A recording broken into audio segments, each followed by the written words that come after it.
রাম মন্দিরের প্রাণ প্রতিষ্ঠার আগে সারা দেশ জুড়ে আলোড়ন পড়েছে। দেশের কোটি কোটি মানুষের গন্তব্যস্থল এখন অযোধ্যা। লক্ষ লক্ষ মানুষের ত্যাগ ও হাজারো মানুষের বলিদানের ফসল এই রাম মন্দির। 80-র দশকের শেষে এবং 90-এর দশকে রাম মন্দির আন্দোলনে উত্থান হয়েছিল গোটা দেশ।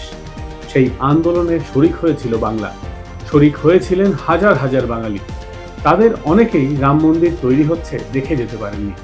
যারা সেই সময় যুবক ছিলেন তাদেরও আজ বয়স হয়েছে। আজকের এই পর্বে তাদের মুখেই শুনবো সেই উত্তাল সময়ের কথা, কিভাবে রাম মন্দির আন্দোলনের সঙ্গে জড়িয়ে পড়েছিলেন করসেবকরা এবং তাল মিলিয়ে শরিক হয়েছিল বাংলা ও বাঙালি।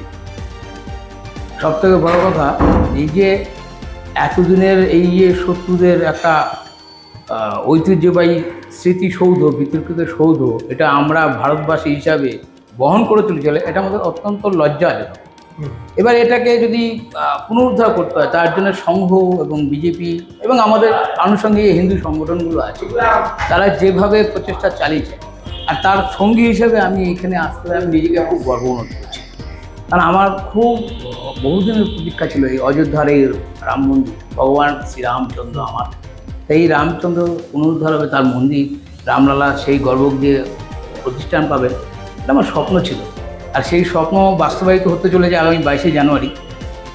সব থেকে বড়ো কথা, আমি এই আন্দোলনে শরিক ছিলাম, এটা ভেবে আমার খুব নিজেকে গর্বিত বোধ করছে।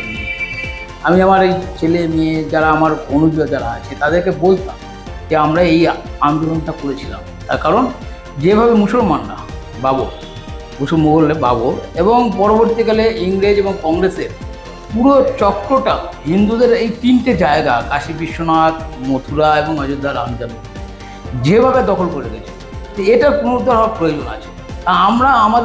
আজকে আমরা পূর্ববঙ্গের লোক, আমার পূর্ববঙ্গের যে বাড়ি আছে সেই বাড়ি যদি পুনরুদ্ধার করতে পারি, এটা এর থেকে আনন্দ বেশি কিছু নেই।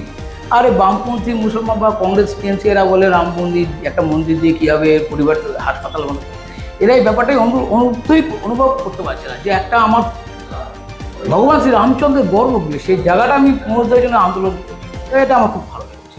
তখন আমি 21 বছর বয়স, আর ঠিক ওই 1990 সালে আমি বিএসসি পরীক্ষা দিয়েছি, ভোটে দাঁড়িয়েছি, পৌর নির্বাচনে ভোটে দাঁড়িয়েছি এবং রাম মন্দির আন্দোলন শুরু হয়েছে।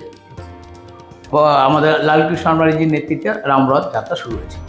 তখন থেকে আমাদের খর্দা নগর বা খর্দা মণ্ডল, তখন অবিভক্ত মণ্ডল ছিল, সবাই মিলে প্রোগ্রাম করছিলাম যে আমরা কয়েকজন যাব অযোধ্যা করসেবা করতে।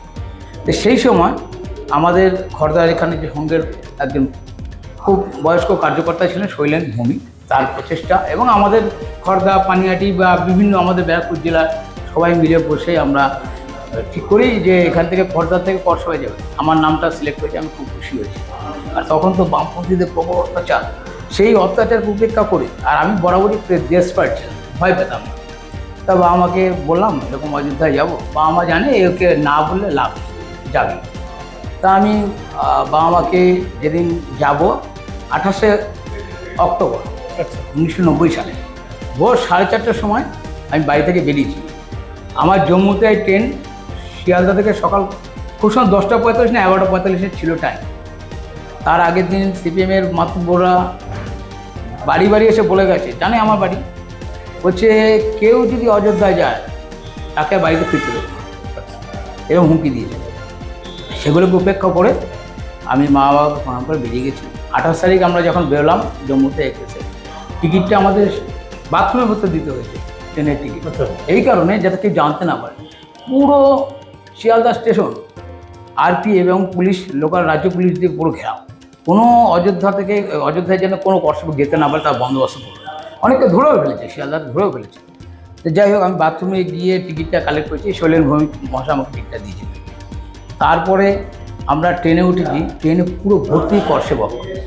এই করসেবক কেউ কারোর সঙ্গে কোনো রকম বাক বিনিময় করছি না, কথাবার্তা বলছি না, অথচ আমরা সবাই করসেবক, যাতে বুঝতে না। হ্যাঁ, যদি কথা বলি তো ধরে ফেলবে আমাদের।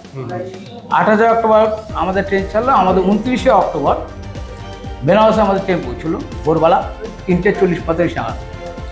সবাই আমাদের ট্রেন থেকে নামিয়ে দিল।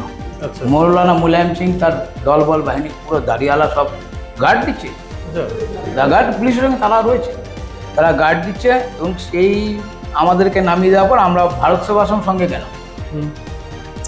আর বুঝতেই পারছেন মৌলানা মুলায়ম সিং এর ওখানে প্রচণ্ড তখন দাপট, এদিকে কংগ্রেস এদিকে আন্দোলন।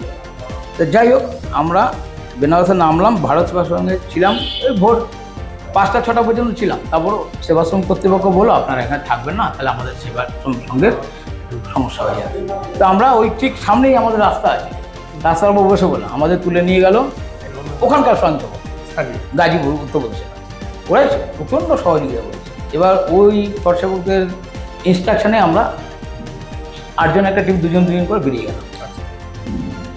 জেল থেকে বেরিয়ে গেলাম, বেরিয়ে গিয়ে মোটামুটি প্রচুর প্রতিকূলতা, মানে আপনি কল্পনা করতে আখ খেতে ভেতর দিয়ে ছোট নদী যেগুলো জলসেচ হয়, জলের চাষবাস হয়, ওই নদী পার হয়ে কোনো রকমে আমরা 1 তারিখ রাত্রেবেলা পৌঁছেছি। পয়লা নভেম্বর হেঁটে হেঁটে যেতে হবে? হেঁটে না, হেঁটে অতটুকু না, আমরা কখনো ঘোড়া গাড়ি, কোনো বাস, পুরো দেহাতি, লোকে চেনে। আর পুরো উত্তরপ্রদেশের কর্ষকদের প্রচুর সম্মান করেছে, কল্পনার বাইরে। আর আমরা তো এখানে নেতাজির ছবি আমার ঘরে পর্যন্ত লাগাই হয়, ওখানে নেতাজির ছবি আর স্বামীজির ছবি প্রত্যেকটা কর্ষকের ঘরে, মানে স্বয়ংসেবকের ঘরে ঘরে আছে। আমরা ভাঙার ব্যাপার না, আমরা ভাঙতে চাই না, আমরা করতেই চাই, আমরা পুনরুদ্ধার করতে চাই, ভাঙার ব্যাপার না, পুনরুদ্ধার। বুঝতে পেরেছি। আচ্ছা, যাই হোক, এবার তখনও আমাদের উপর গুলি চালা শুরু। আমি আর কোথায় জানি, একটা সামনে একটা গোয়াল ঘর ছিল, ও গোয়াল ঘরে ঢুকে পড়লাম। ওখানকার একজন গ্রামের মহিলা, বয়স্ক মহিলা, সে বাইরে থেকে চিকন দিয়ে বললো यहाँ पर চুপ হয়ে যা। সিআরপিএফ পুরো টহল দিচ্ছে, যেখানে পারছে ওপেন গুলি করে মারছে, মেরে বস্তা, বালি বস্তা বেঁধে সরোজিনী নদীতে ফেলে দিচ্ছে। এরকম নির্মম অত্যাচার এগুলো আমি দেখতে পাচ্ছি না, আমি শুনছি। এবার 6 ঘন্টা পর আমি যখন বেরোই, উনি খুলে দিলেন মহিলা। এবং হনুমান গড়িতে গেছি তো অলরেডি মাইকে অ্যানাউন্স হয়ে গেছে যে কলকাতা সাহেব বিভূতিনাথ ব্যানার্জি শহীদ হয়ে। এবার আমাদের ওখানে যারা ছিলেন, বিশ্বম্বর হালদার মারা গেছে, সে তো জড়িয়ে ধরে কান্নাকাটি করা শুরু করে দিয়েছে। এ একটা আলাদা অনুভূতি, একটা আলাদা আনন্দ। এবং সেই জায়গাটা আমরা এখন মন্দির পাচ্ছি, ভগবানের ভব্য মন্দির, সেখানে ভব্য মন্দিরের ঝুপড়ি থেকে ভব্য মন্দিরে প্রতিষ্ঠিত হচ্ছে। এর থেকে আনন্দ কিছু নেই আমাদের। সেই আন্দোলন শরিক আমি ছিলাম, এই হিসাবে আমার নিজেকে খুব গর্ব। আমার মতো নিয়ম ছেলে আর কেউ ছিল না, বাচ্চা ছেলে। যা হবে অযোধ্যা কর্ষেবক। তা আমি বললাম আমি যাব, সবাই বয়স্করা বারণ করেছিল, তা সত্ত্বেও আমি তাদের নাচরবান্ধা ট্রেনে উঠে পড়েছি। তাদের সঙ্গে বাড়ি থেকে একটা ওই হাফ প্যান্ট, গেঞ্জি, একটা গামছা আর কিছু একটা ব্যাগ ছিল, ছোটোখাটো একটা ব্যাগ, কিছু খাওয়ার। কিন্তু আমরা যখন ট্রেনে করে যাই, আমাদের মাঝপথে কোথাও হয়তো আটকে দিয়েছে, আমরা নেমে গেছি। নেমে গিয়ে অনেকে আছে না লুকিয়ে যাব, আমিও এরকম ধরনের ওই মানে উদ্যোগ লুকিয়ে যাব স্টেশন থেকে, মানে রেলপথে, ধান ক্ষেতের পথে না, জঙ্গল পথে আর অতটা বোঝে। তবে জমির আল ধরে গেছি। আমি অনেকের বাড়ি খাওয়ারও খেয়েছি, অনেকের বাড়ি খাওয়ার আমাকে দিয়েছে, আমি সেটা খেয়েছি। খেলেও শান্তি পাইনি, তাতেও পুলিশের হাতে ধরা পড়েছি। তো প্রথমবারে তো অ্যারেস্ট হয়ে গাজীপুর জেল থেকে ফেরত আসি। তারপরের বারে করসেবায় গিয়ে আমাদের পশ্চিমবাংলার 2জন, রাম কুটুরি আর সরস কুটুরি, তরতাজা 2টো যুবক প্রাণ হারে। এবং তারা যেখানে গুলি মারে, সে অনেক দেওয়ালে গুলি লাগে, সেই ক্ষত বিক্ষত দেওয়ালগুলো আমরা পরিদর্শন করি পরের বারে গিয়ে। এবার মন্দিরে গিয়ে পুজোও দিয়েছি তখন, কিন্তু পুলিশ ব্যারিকেড ভেঙে কত আর আন্দোলন করব, ওই যতটা পেরেছি করেছি। যেদিন দৃশ্যটা হয় সেদিনকে কিন্তু আমি প্রাণ নিয়ে বাড়ি ফিরবো বলে আমি আশা করতে পারিনি। সেদিনকে ব্যাপারটা দেখলে চোখে জল এসে যায়, সেদিনকে চোখে কান্না এসে যায় যে আমারই সামনে কত লোককে মার, গুলি যা হচ্ছে, আমি ভুলতে পারবো না সেই দিনগুলোর কথা। সেদিনটা খুব কষ্ট আসে আমার, সেদিনের কথা ভাবলে আমি খুবই কষ্ট পাই যে আমারই সঙ্গে এখানকার 2জন গেল, আরও অনেকে যাচ্ছে, কই কার মারকোল খালি হয়েছে আমি জানি না, সে কথা ভাবলে আমার কান্না পায়। 6 তারিখের যে আওয়াজটা হলো, আমরা তো আর বড় একদম মন্দিরের কাছে নেই, আমি অযোধ্যা স্টেশনে আওয়াজ, তখন ওখানকার লাঠিপেটা গুলি সবই চলে, তখন ওই যে যার প্রাণ নিয়ে বাঁচে। তা আমি বাঁচতে গিয়ে আমি অনেক দূর, অনেক মনে হয় 2 দিন হাঁটা পথে ছিলাম। বেনারসে আসি 3 দিনের দিন, ওখান থেকে হেঁটে বেনারসে স্টেশনে 3 দিনের দিন, 4 দিনের দিন আমি ওখান থেকে ট্রেন ধরে বাড়ি আসি। তবে আদবানিজি উনি ছিলেন অযোধ্যার প্রধান কাণ্ডারি, আদবানিজি প্রধান কাণ্ডারি ছিলেন। এবং যদি ইউপি সরকার তখন কল্যাণ সিং যদি সহযোগিতা না করতো আমরা আরো আগে আমাদের অনেক লোক মারা যেত। কল্যাণ সিং সহযোগিতা করেছিল ওই সরকার।